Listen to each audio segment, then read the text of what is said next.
అదే RTV app వార్తల్ని క్షణాల్లో చదివే అవకాశం ఉంటుంది. ఒక న్యూస్ పేపర్, ఒక టెలివిజన్ ఛానల్ మీ చేతుల్లో ఎప్పుడూ ఉంటాయి. ఆనాడు తెలంగాణ సాధనకు సంబంధించి కొండా లక్ష్మణ్ బాపూజీ గారు మంత్రి పదవి నుంచి రాజీనామా చేస్తే తిరిగి మలిదశ ఉద్యమంలో మంత్రి పదవిని తృణప్రాయంగా వదిలిపెట్టి తెలంగాణ సాధన కోసం పోరాడినటువంటి ఎన్ఎస్ఏ యువజన కాంగ్రెస్ నాయకుడు మా పెద్దన్న కోమటిరెడ్డి వెంకటరెడ్డి గారికి నమస్కారం తెలియజేస్తూ ఈరోజు వారి ఆదేశానికి అనుగుణంగా నాకంటే పెద్దవాడిగా, అన్నగా, సీనియర్ మంత్రిగా, నల్గొండ శాసనసభ్యుడిగా నిరంతరం ఇక్కడి ప్రజల సమస్యల మీద పోరాడే వ్యక్తిగా ఈరోజు నల్గొండకు సంబంధించి ఆర్టీసీ పరంగా తీసుకోవాల్సిన అంశాల గురించి చెప్పడం జరిగింది. నేను వారికి సందర్భంగా ఏసీ బస్సు ప్రారంభోత్సవం చేసిన సందర్భంగా ధన్యవాదాలు తెలియజేస్తూ ఆర్టీసీ సంస్థను, కార్మికులను, ప్రయాణికుల సౌకర్యాల కొరకు మీరు రవాణా శాఖ మంత్రిగా మీరు అందిస్తున్నటువంటి సహకారంకు ట్రాన్స్పోర్ట్ మినిస్టర్గా ధన్యవాదాలు తెలియజేస్తా ఉన్నాను. ఈరోజు రేవంత్ రెడ్డి గారు ముఖ్యమంత్రిగా కాంగ్రెస్ ప్రభుత్వం ఏర్పడ్డ తర్వాత 48 గంటల్లోనే మహిళలకు ఉచితంగా బస్సు సౌకర్యం ఇవ్వడంతో పాటుగా నూతనంగా 1000 బస్సులకు అందరం కూడా కలిసి ప్రారంభోత్సవం చేసుకున్నాం. నల్గొండ జిల్లాలో 7 బస్ స్టాండ్లుంటే 34 బస్ స్టేషన్లుంటే రోజు 645 బస్సులు 2,55,000 కిలోమీటర్లు తిరుగుతూ దాదాపు 3 లక్షల మంది ప్రయాణికులను ఈ జిల్లా జారవేస్తా ఉంది. ఇక్కడి నుంచి కొత్తగా బస్సులు కావాలని అడిగినారు. దసరా లోపల 7 బస్ డిపోలకు కలిపి 30 ఎక్స్ప్రెస్ బస్సుల్ని, 30 లగ్జరీ బస్సుల్ని వెంకటరెడ్డి గారి ఆదేశానుగుణంగా ఈ ఉమ్మడి జిల్లాకి ఇవ్వడం జరుగుతుందనే మాట మనం చేస్తా ఉన్నాను.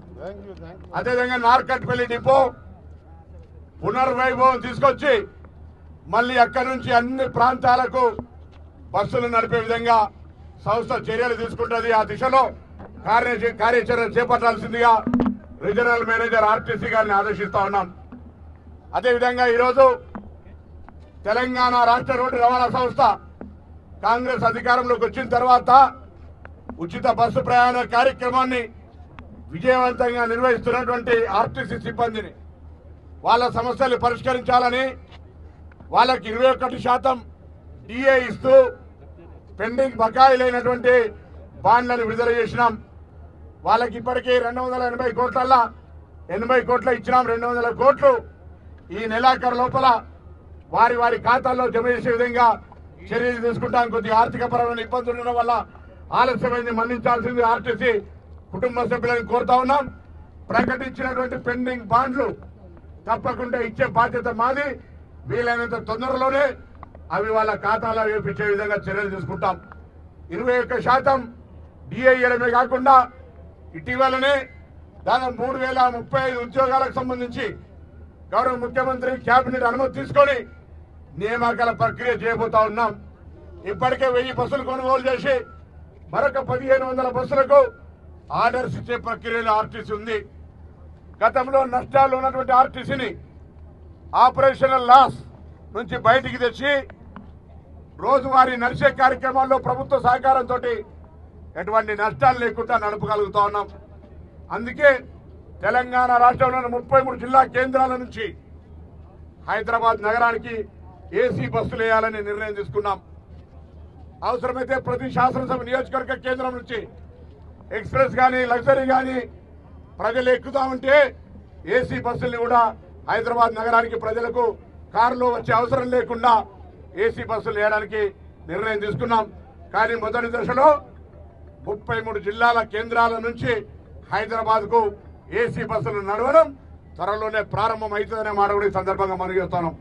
దాంతో పాటుగా మండల కేంద్రాల నుంచి జిల్లా కేంద్రానికి, అవసరమైతే మండల కేంద్రాల నుంచి రాజధానికి నేరుగా ప్రయాణ సౌకర్యం ఉండేలా చర్యలు తీసుకుంటా ఉన్నాం. ఇవన్నీ కూడా ప్రభుత్వ సహకారంతో జరుగుతూ ఉన్నాయి. దాదాపు కొన్ని లక్షల మంది మహిళా ప్రయాణికులను ఈరోజు మనం తీసుకొని వెళ్తా ఉన్నాం. సురక్షితంగా ఎక్కడ ఇబ్బంది లేకుండా, యాక్సిడెంట్ లేకుండా వాళ్ళందరూ తీసుకుపోతున్నటువంటి సందర్భంలో మనం తప్పకుండా ఆర్టీసీకి అన్ని రకాల సహాయ సహకారాలు ఉండాలని, అందరి ఆశీర్వాదం ఉండాలని కోరుతూ పెద్దల వెంకటరెడ్డి గారు ఈరోజు ఈ కార్యక్రమంలో నన్ను భాగస్వామ్యం చేసి, అన్న మీరే బస్ చేసుకుంటుంటే లేదా నువ్వు రావాలి, నా తమ్ముడు రావాలని ఆదేశిస్తే ఉదయం ఎయిర్పోర్ట్ నుంచి ఇక్కడికి నేరుగా వచ్చినాం. తప్పకుండా వారి ఆదేశానుసారం, ఎందుకంటే transport and roads and building అనేది ఒకటే శాఖ లాగా, నేను మంత్రిని ట్రాన్స్పోర్ట్ కున్నా, అన్న రోడ్స్ అండ్ బిల్డింగ్ కున్నా సమన్వయంగా అటు రోడ్ల నిర్మాణానికి కానీ ఇటు బస్సుల యొక్క నడవడానికి కానీ సంబంధం ఉంది. అదేవిధంగా ఎక్కడ కూడా ప్రజలకు ఇబ్బంది లేకుండా ఈ చర్యలు తీసుకుంటామనే మాట మరొకసారి మనవి చేస్తూ, ఆర్టీసీ కార్మికుల సమస్యల పరిష్కారం, ప్రయాణికుల యొక్క సమస్యలు సౌకర్యాలు కలగజేయడం, ఆర్టీసీని రక్షించుకొని గతంలో నిర్వీర్యం చేయబట్టి ఆర్టీసీని రక్షించుకొని ఒక ప్రజా పరిష్కారం, ప్రజల యొక్క ప్రయాణమైనటువంటి ఉపయోగపడేటువంటి కామన్ మ్యాన్కు ఉపయోగపడేటువంటి ఈ యొక్క ఆర్టీసీ బస్సులను, బస్ స్టాండ్లను అన్నిటిని పునరుద్ధరింపజేస్తామనే మాట మరొకసారి మనవి చేస్తూ ఈరోజు ఏసీ బస్ ప్రారంభం చేసినటువంటి వెంకటరెడ్డి గారి మరొక ధన్యవాదాలు. Student-led startups. Connect with investors. Various internship opportunities. KL, deemed to be university. ఏర్పాటు ప్రక్రియలో ముందుండి ఢిల్లీలో గలాన్ని నిప్పించి ఇక్కడ కూడా అప్పుడున్న ముఖ్యమంత్రి అడ్డపడితే స్వపక్షంలో విపక్షంలాగా ఉండి గట్టిగా తెలంగాణ రాష్ట్ర ఏర్పాటు కోసం కొట్లాడిన మా సోదరుడు, నాకు చాలా అతి సన్నిహితుడైన గౌరవ ట్రాన్స్పోర్ట్ మరియు బీసీ వెల్ఫేర్ శాఖ మంత్రుల వారికి ఘన స్వాగతం పలుకుతూ, మా ఇద్దరం అన్నదమ్ముల్లాగా ఉండేవాళ్ళం.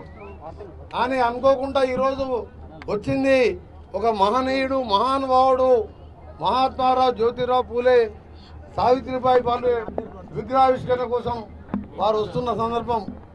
అది కూడా నిన్న మద్రాసు నుండి ఇప్పుడు ఉదయంలో మద్రాసుకి వెళ్ళి 9 గంటలకు దిగి నేరుగా ఇక్కడ రావడం, అంత బిజీ షెడ్యూల్లో కూడా ఆ టైం ఇచ్చి వస్తాడా లేదా డౌట్ ఉండే, అయినా వస్తున్న సందర్భంగా నేను పొద్దున్నే అడిగితే నిన్న మధ్యాహ్నం తెలుసుకొని సాయంత్రం మద్రాసు ఫోన్ చేస్తే వెంటనే అధికారులకు ఫోన్ చేసి నన్ను ఒక లైన్లో ఉంచి వెంటనే ఒక హైదరాబాద్కి ఏసీ బస్సుతో పాటు 4 డీలక్స్ బస్సులు ఏపిచ్చి మొదటిసారి ఇచ్చేసిన మా పొన్నం ప్రభాకరణ తెలంగాణ పోరాట యోధునికి స్వాగతం, సుస్వాగతం. ఎందుకంటే అడగంగానే ఎమ్మడి చెప్పిండు, మళ్ళీ మిగిలిన విషయాలు కొత్త బస్సులు వస్తున్నాయి అన్నీ మాట్లాడదాం, ఇప్పుడు అర్జెంటుగా ఇవి కావాలనగానే ఏర్పాటు చేసి పూజ చేసుకున్నాం. ఇందులో పాల్గొంటున్న డిపార్ట్మెంట్ అధికారులు ఆర్ఎం గారికి, డిఎం గారు, అలాగే మా పట్టణ ప్రథమ పౌరుడు బుర్రి శ్రీనివాసరెడ్డి మున్సిపల్ చైర్మన్ గారికి, వైస్ చైర్మన్ అబ్బగోన్ రమేష్ గౌడ్ గారు, అలాగే పట్టణ కాంగ్రెస్ మోహన్ రెడ్డి గారికి, ఒడ్డుపల్లి లక్ష్మి గారు, శ్రీనివాస్ గౌడ్ గారికి, ఇక్కడ కౌన్సిలర్స్కి అందరికీ పేరు పేరున సమయం లేదు. వారికి ఇంకా హైదరాబాద్లో వేరే ప్రోగ్రాం ఉంది. మరీ ముఖ్యంగా ఆ మహనీయుని అలాగే సావిత్రిబాయి విగ్రహావిష్కరణ ప్రోగ్రాం ఉన్న మీరు కూడా అందరూ అక్కడికి రండి. తప్పకుండా ఈరోజు మీరు చూస్తున్నారు 7 మాసాలు దాటి ఈరోజు మనం 8వ మాసంలో కొత్త ప్రజాప్రభుత్వంలో ఉన్నాం. మొట్టమొదటి స్కీము 2వ రోజే ఉచిత ఆర్టీసీ బస్ చెప్పిన ప్రకారం ఇంధనమ్మ మాట ప్రకారం ఇవ్వడమే కాదు, ఆ రోజు నుంచి ప్రతిరోజు ఆర్టీసీ సంస్థని బలోపేతం చేస్తూ 60-70 కోట్ల మంది మహిళల్ని, అక్కా చెల్లెలని ఇలా ఉచితంగా వాళ్ళ గమ్యస్థానాలు పోయొచ్చే విధంగా ఉచిత ట్రాన్స్పోర్ట్ ఇస్తూ, ఇంకా ట్రాన్స్పోర్ట్ డిపార్ట్మెంట్ని టీజీఆర్టీసీని బలోపేతం చేయడానికి ప్రతిరోజు సంస్థ కోసం గట్టిగా కృషి చేస్తున్న పొన్నం ప్రభాకర్ గారికి ఈ సందర్భంగా నల్గొండ ప్రజల పక్షాన వారికి నిజంగా కూడా అభినందనలు. ఎందుకంటే ఇవాళ కొత్త బస్సులు కొనే కార్యక్రమం కానీ ఉద్యోగుల సమస్యలు నా ముందరనే ఎన్నోసార్లు నన్ను కూడా పిలిచిండు, ఉద్యోగుల సమస్యలు పరిష్కరించిండు. అప్పులలో ఉన్న ఆర్టీసీని కూడా పైకి తేవడానికి తన వంతు కృషి చేస్తూ మిగతా విషయాలలో కూడా హైదరాబాద్ ఇన్ఛార్జ్ మినిస్టర్గా తెలంగాణ నూతన రాష్ట్రంలో కాంగ్రెస్ ప్రభుత్వంలో ప్రతి సంవత్సరం కూడా మేమందరం టీం లాగా పనిచేస్తున్నాం. వారికి మరొకసారి ధన్యవాదాలు తెలియజేస్తుంటూ మా ట్రాన్స్పోర్ట్ మినిస్టర్ గారికి మా విజ్ఞప్తి ఏంటంటే, ఇది పోరాటాల జిల్లా, నల్గొండ జిల్లా. నన్ను కూడా నేను మినిస్టర్ అయినప్పటికెళ్ళి అడుగుతున్నారు, అదే నీకు దగ్గర కదా ప్రభాకర్ గారు, పొన్నం ప్రభాకర్ అన్న నీకు చాలా క్లోజ్ నీకు అంటే, అరే ఇప్పుడిప్పుడే సెట్ అవుతున్నది, ఆర్టీసీలో ఉచిత బస్సు మహిళలకు కల్పిస్తున్నాం, కొత్త బస్సులు వస్తున్నాయి, వచ్చినాక తప్పకుండా ఏపిస్తా అని చెప్పిను.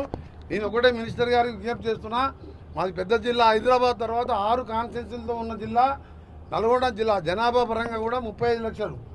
హైదరాబాద్ క్యాపిటల్లోనే 3.5-4 లక్షలు. నల్గొండ జిల్లా హెడ్ క్వార్టర్లోనే 3.5-4 లక్షల జనాభా ఉంటుంది. మా కనీసం ఇక్కడ మొత్తం జిల్లాతో పాటు నల్గొండకు ప్రత్యేకంగా ఒక 5 ఏసీ బస్సులు, మిగిలిన 20 లగ్జరీ బస్సులు వేసినట్టయితే ఈ కార్లలో కానీ, ఎందుకంటే మాది హైదరాబాద్ విజయవాడ జాతీయ లేన్గా 6 లేన్గా మొన్ననే శాంక్షన్ చేయించిన, జిఎంఆర్ని క్లోజ్ చేయించి కొత్త టెండర్ కూడా పిలిపించాను ఆర్ఎండ్బి మినిస్టర్గా. ఇప్పుడు కారు కంటే ఆర్టీసీ సురక్షితం. ఆర్టీసీ ఎక్కినామంటే క్షేమంగా మళ్ళీ ఇంటికి వస్తాం. కాబట్టి 25 బస్సులు నల్గొండ డిపోకు, ఒక 10 నార్కెట్పల్లి. నిజాంలో జూబ్లీ బస్ స్టేషన్, మన సిబిఎస్ బస్ స్టాండ్ తర్వాత 2వ బస్ స్టాండ్ నిజాం కాలంలో పెట్టింది నార్కెట్పల్లి. 3 బస్సులు మిగిలినాయి. అప్పుడు కేసీఆర్ ఎత్తేస్తానంటే ఆపిన, రాజశేఖర రెడ్డి కొన్ని ఎత్తేస్తానంటే నార్కెట్పల్లి కూడా ఆపుకున్నా. కానీ ఇలా బస్సులు లేవు. దానికి ఒక 10 బస్సులు మొత్తం ఓవరాల్ సూర్యాపేట, మిర్యాలు కూడా పెద్ద జిల్లా కాబట్టి ఒక 100 బస్సులు కొనే జిల్లా వచ్చే బస్సులలో ఇస్తారని మాకు హామీ ఇవ్వాలని కూడా విజ్ఞప్తి చేస్తూ మరొకసారి ఇక్కడికి విచ్చేసిన మీ అందరికీ కూడా మరొకసారి ప్రత్యేకంగా ప్రోగ్రాం పెట్టి ఇక్కడ ఉన్న నాయకులందరూ కూడా ఒకరోజు మొత్తం వారితోని ఆర్ఎండ్బి కానీ, మున్సిపల్ రోడ్లు కానీ అన్నీ పెట్టించుకొని మీ అందరితో కూడా సపరేట్గా కల్పిస్తాము. ఇంటి దగ్గర కూడా అందరు కల్పించి ఫోటోలు దిగుతాం.